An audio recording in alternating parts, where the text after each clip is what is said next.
How a boy from unknown town built a fast food empire. Let's unfold the journey of KFC. Why KFC is king of fried chicken. For that, don't forget to subscribe. It takes a lot of effort and work to make these videos. Chapter 1. The Humble Beginnings. Imagine a boy growing up in the late 19th century, burdened by responsibilities no child should bear. Harlan David Sanders was born in 1890 in Henryville, Indiana, into a life that was anything but easy.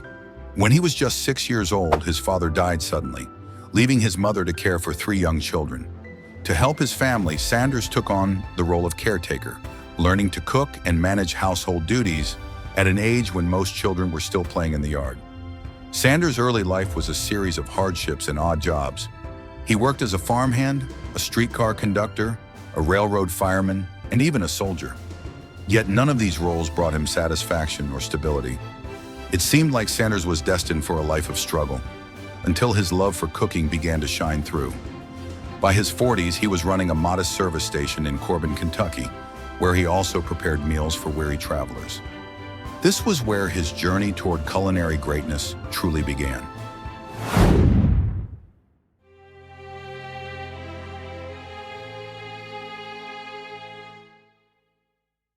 Chapter 2. The Birth of the Secret Recipe. At the service station, Sanders' cooking quickly gained a reputation. He didn't just serve food, he crafted an experience. But he knew that ordinary cooking wouldn't set him apart.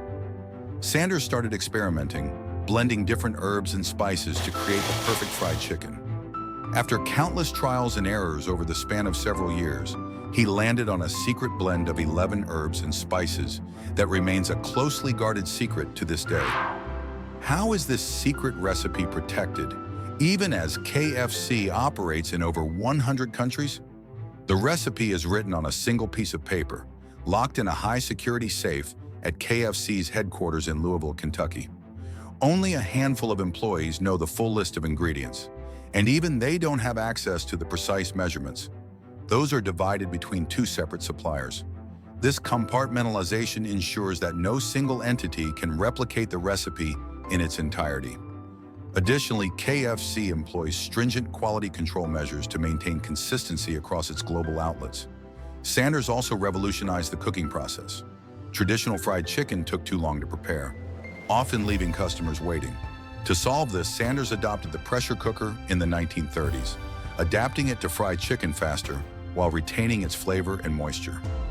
This innovation reduced cooking time from nearly 30 minutes to just under 10 minutes, making it possible to serve customers quickly without compromising quality. It was a game changer. His fried chicken became the talk of the town, drawing visitors from far and wide. However, Sanders' ambitions extended beyond his small-town restaurant. He dreamed of bringing his recipe to every corner of the country, but the road ahead was anything but smooth.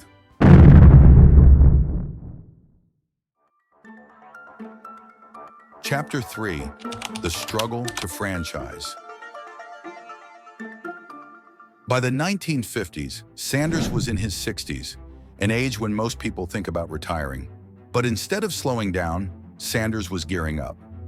After losing his restaurant due to a highway reroading project, he decided to take his chicken recipe on the road. Armed with his pressure cooker and a suitcase of spices, Sanders traveled from town to town, pitching his recipe to restaurant owners. Rejection was a constant companion. Over 1,000 people turned him down before he found his first franchise partner. Yet Sanders never gave up. His persistence paid off when he partnered with Pete Harmon, a restaurant owner in Salt Lake City, Utah. Together, they branded the business as Kentucky Fried Chicken, and the rest, as they say, is history. The franchise model proved wildly successful. Harmon's restaurant saw a 75% increase in sales after introducing KFC. By 1964, at the age of 74, Sanders had built a franchise network of over 600 restaurants across the United States and Canada. That year, Sanders sold the company for $2 million, equivalent to roughly $18 million today when adjusted for inflation. While this seemed like a fortune at the time, the sale wasn't entirely without regret. Chapter 4. Did Sanders really want to sell? Colonel Sanders sold KFC because he believed he had reached the limit of what he could achieve alone. At 74 years old, managing the rapid expansion of the business was becoming overwhelming. But the sale was also influenced by pressure to scale up quickly in a competitive market. The deal allowed Sanders to focus on promoting the brand while stepping away from day-to-day operations. However, Sanders later expressed dissatisfaction with the new owner's decisions. He criticized the changes they made to the food, including the gravy recipe, which he famously described as horrible.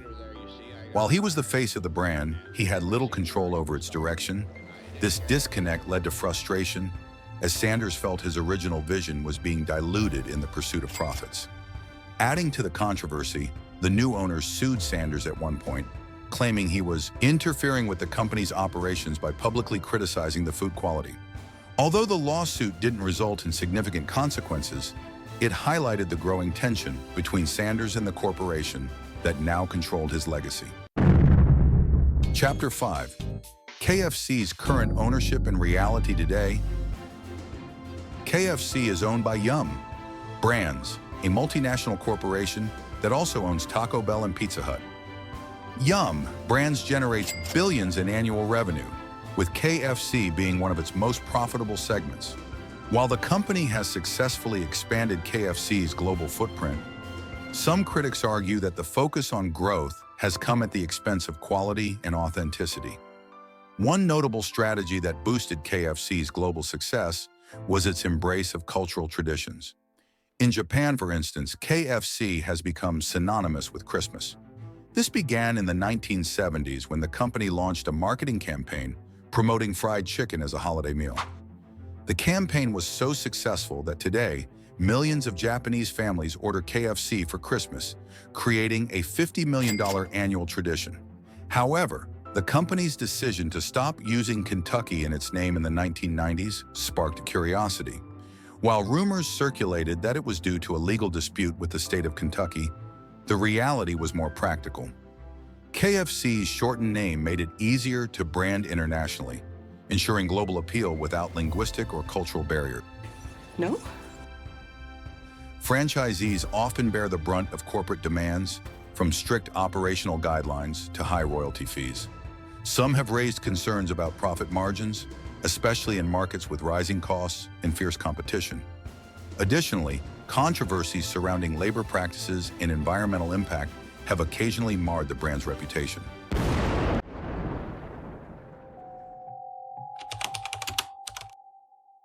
Chapter 6. The Challenges and Reality of Cooking Methods. Despite its modern image, KFC still uses some traditional cooking methods that date back to Sanders' era. The company continues to rely on hand-breading and marinating chicken, a labor-intensive process that ensures consistency and flavor.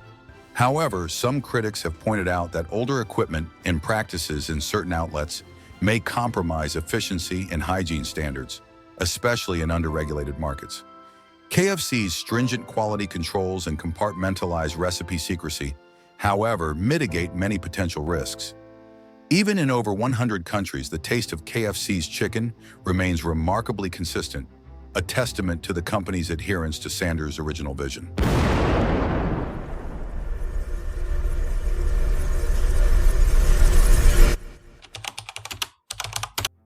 Chapter 7.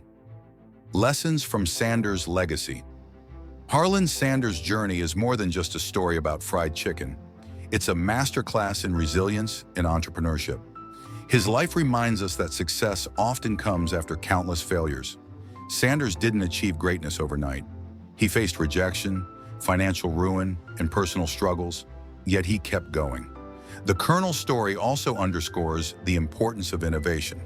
From creating a secret recipe to revolutionizing cooking methods, Sanders' willingness to think outside the box was key to his success. Today, his legacy lives on not just in the food we eat, but in the lessons we can learn from his determination and creativity. Chapter 8. The Future of KFC. As KFC moves further into the 21st century, the brand faces new challenges and opportunities. Health-conscious consumers, environmental concerns, and technological advancements are shaping the fast food landscape. KFC has already begun addressing these issues with plant-based menu options, sustainable sourcing practices, and cutting-edge delivery systems. In terms of business strategy, KFC continues to invest heavily in digital transformation. The brand's online ordering platforms, mobile apps, and partnerships with delivery services have boosted sales significantly. Yum! Brand's focus on emerging markets, particularly in Asia and Africa, ensures that KFC remains a growth driver in the fast food industry. Yet at its core, KFC remains true to the vision of its founder, serving delicious, high-quality chicken to people around the world.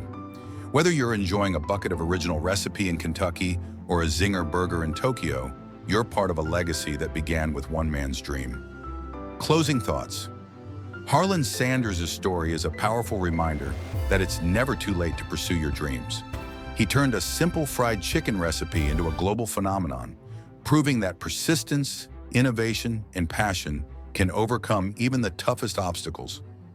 So next time you see the Colonel's smiling face, remember the man behind the brand, a man who refused to give up, even when faced with a reality far different from the one he had envisioned.